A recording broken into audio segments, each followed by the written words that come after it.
আমরা তো সবাই কম বেশি ওয়াইফাই ব্যবহার করি তাই না? আর করতে গিয়ে কখনো কি মনে হয়েছে যে এটার যেন নিজের একটা মন আছে, এই দারুণ স্পিড, আবার পর মুহূর্তেই কানেকশন গায়েব? তো চলুন আজ এই ওয়াইফাই সিগন্যালের অদ্ভুত আচরণের পেছনের কারণটা খুঁজে বের করা যায়। মূল প্রশ্নটা কিন্তু এটাই, কেন ওয়াইফাই সিগন্যাল এক মুহূর্তে এত শক্তিশালী থাকে, আবার পরের মুহূর্তে একেবারে উধাও হয়ে যায়? এই যে একটা বিরক্তি, এর পেছনের আসল কারণগুলোই আজ আমরা জানব। এই রহস্যের প্রথম ক্লুটা কিন্তু লুকিয়ে আছে আমাদের রাউটারের ভেতরে, কারণ এটা বিভিন্ন ফ্রিকোয়েন্সি ব্যান্ড ব্যবহার করে, আর এখানেই গতি আর রেঞ্জের মধ্যে একটা দারুণ বোঝাপড়া আছে, মানে একটাকে বেছে নিতে হয়। ব্যাপারটা অনেকটা এরকম ভাবুন তো, 2.4 গিগাহার্টজ ফ্রিকোয়েন্সি হলো আমাদের পাড়ার একটা ব্যস্ত রাস্তা। এর রেঞ্জ অনেক দূর, মানে অনেক দূর পর্যন্ত সিগন্যাল যায়, কিন্তু স্পিড কম আর জ্যামও মারাত্মক। অন্যদিকে 5 আর 6 গিগাহার্টজ হলো একদম সুপার হাইওয়ে মতো, ঝড়ের বেগে চলে। কিন্তু সমস্যা হলো এদের সিগন্যাল খুব বেশি দূর যেতে পারে না, আর দেয়ালে ধাক্কা খেয়েই একেবারে কাহিল হয়ে পড়ে। এখানে আসলে রেডিও তরঙ্গের একটা খুব সাধারণ নিয়ম কাজ করে। ফ্রিকোয়েন্সি যত বেশি হবে, দেয়াল বা মেঝের মতো শক্ত জিনিস ভেদ করতে তার তত বেশি কষ্ট হবে। ঠিক এই কারণেই ওই সুপার হাইওয়ের মতো ফাস্ট সিগন্যালগুলো বাড়ির ভেতরে বেশি দূর পৌঁছাতে পারে না। আর এই সমস্যা সমাধানের ইতিহাসটাও কিন্তু বেশ মজার। সময়ের সাথে সাথে স্পিড আর জ্যামের সমস্যা মেটাতে নতুন নতুন ব্যান্ড যোগ করা হয়েছে।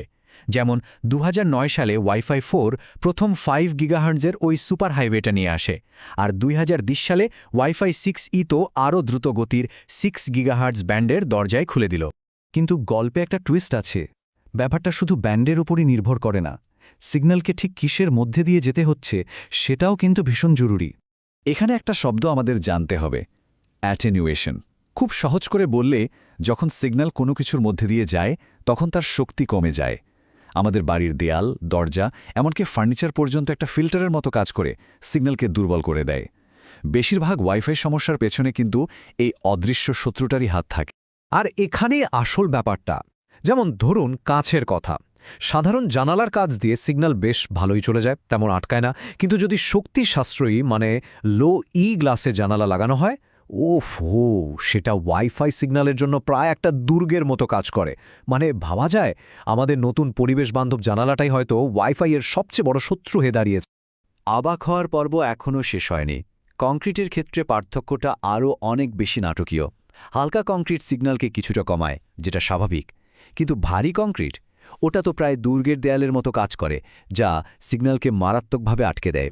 সুতরাং মূল কথাটা হলো, ওয়াইফাই পারফরম্যান্সের ক্ষেত্রে শুধু কোন জিনিসটা ব্যবহার হচ্ছে তাই নয়, বরং সেটার নির্দিষ্ট ধরনটাও একটা বিরাট ফ্যাক্টর।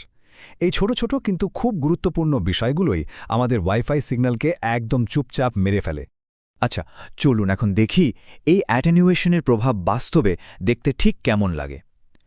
এই যে অদৃশ্য সিগন্যাল কিলার, এদের এবার হাতে নাতে ধরা যাক। পার্থক্যটা একবার দেখুন।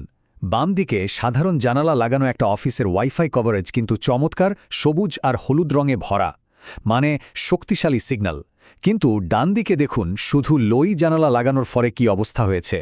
বিশাল বিশাল নীল আর লাল রঙের ডেড জোন তৈরি হয়েছে, যেখানে সিগন্যাল পৌঁছাতেই পারছে না। আর এই বিশাল পরিবর্তনের পেছনের সংখ্যাটা হলো এটা। সিগন্যালের শক্তি কমেছে প্রায় 30 ডেসিবেল। টেকনিক্যাল ব্যাপারগুলো বাদ দিলেও এর মানে হলো সিগন্যালের শক্তি প্রায় 1000 গুণ কমে গেছে। ভাবুন একবার, শুধু জানালার ধরনটা বদলে ফেলার কারণে এত বড় একটা পার্থক্য, অবিশ্বাস্য, তাই না? এর মানে তো এটাই দাঁড়ায় যে আমাদের শক্তি সাশ্রয়ী প্রযুক্তি আর ডিজিটাল সংযোগের চাহিদার মধ্যে একটা অদ্ভুত লড়াই তৈরি হচ্ছে। তাহলে প্রশ্নটা হলো, এই যে দেয়াল বা কাচের মতো বাধা, এগুলো পার হতে আধুনিক প্রযুক্তি কিভাবে লড়াই করছে? চলুন এবার সমাধানটা জেনে নেওয়া যাক। এর প্রথম উত্তর হলো মাইমো বা মাইমো প্রযুক্তি। ওয়াইফাই 4 এর সাথে আসা এই টেকনোলজিটা যোগাযোগের নিয়মটাকেই বদলে দিয়েছে। এর আসল কারসাজি হলো এটা একটা সমস্যাকেই সুবিধাতে পরিণত করে ফেলে। পুরনো সিস্টেমে কি হতো, সিগন্যাল যখন দেয়ালে ধাক্কা চেয়ে এদিক ওদিক যেত তখন কানেকশন আরও খারাপ হয়ে যেত। কিন্তু মাইমো একাধিক অ্যান্টেনা ব্যবহার করে সেই প্রতিফলিত সিগন্যালগুলোকেই আলাদা আলাদা ডেটা চ্যানেল হিসেবে কাজে লাগায়। ফলে বাড়ির ভিতরের এই জটিল পরিবেশটায় কানেকশনকে আরও বেশি নির্ভরযোগ্য আর দ্রুত করে তোলে। আর মাইমোর এই বুদ্ধিমান পদ্ধতির উপর ভিত্তি করেই ওয়াইফাই প্রযুক্তিতে এসেছে এর পরের বড় পদক্ষেপ, মাল্টি লিঙ্ক।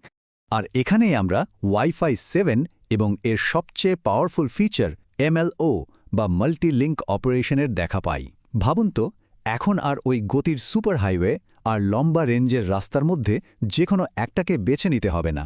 এমএলওর মাধ্যমে একটা ডিভাইস একই সাথে দুটো ব্যান্ডই, যেমন 5 আর 6 গিগাহার্টজ একসঙ্গে ব্যবহার করতে পারে। এমএলও কিন্তু বিভিন্ন ডিভাইসের প্রয়োজন অনুযায়ী কাজ করে। কিছু ডিভাইস খুব স্মার্টলি দুটো ব্র্যান্ডের মধ্যে লাফিয়ে লাফিয়ে চলে, সেরা কানেকশনটা ধরে রাখে।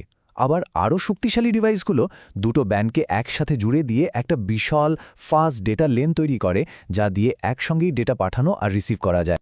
তো এমএলওর ফাইনাল রেজাল্ট কি? এর ফলে স্পিড বাড়ে, ডেটা পাঠাতে দেরি বা ল্যাটেন্সি কমে, আর কানেকশন অনেক বেশি স্টেবল হয়। এটা খুব বুদ্ধিমত্তার সাথে সেই মুহূর্তে সেরা রাস্তাটা বেছে নেয়, যা আমাদের সেই প্রথমকার অপ্রত্যাশিত পারফরম্যান্সের সমস্যার একটা দারুণ সমাধান। শেষ পর্যন্ত প্রশ্নটা এখানেই এসে দাঁড়ায়। আমাদের চারপাশের দুনিয়া যেমন আরও শক্তিশালী নির্মাণ সামগ্রী দিয়ে উন্নত হচ্ছে, আর আমাদের ডিজিটাল দুনিয়া চাইছে আরও ভালো, আরও নিরবচ্ছিন্ন কানেকশন। এই দুইয়ের মধ্যে যে দৌড় চলছে, তাতে আমাদের ওয়্যারলেস প্রযুক্তি কি সবসময় এই দেওয়ালগুলোকে পার করে এগিয়ে থাকতে পারবে? উত্তরটা হয়তো সময়ই বলে দেবে। Thanks for watching. Don't forget to like and subscribe to Animated Shikha for more videos.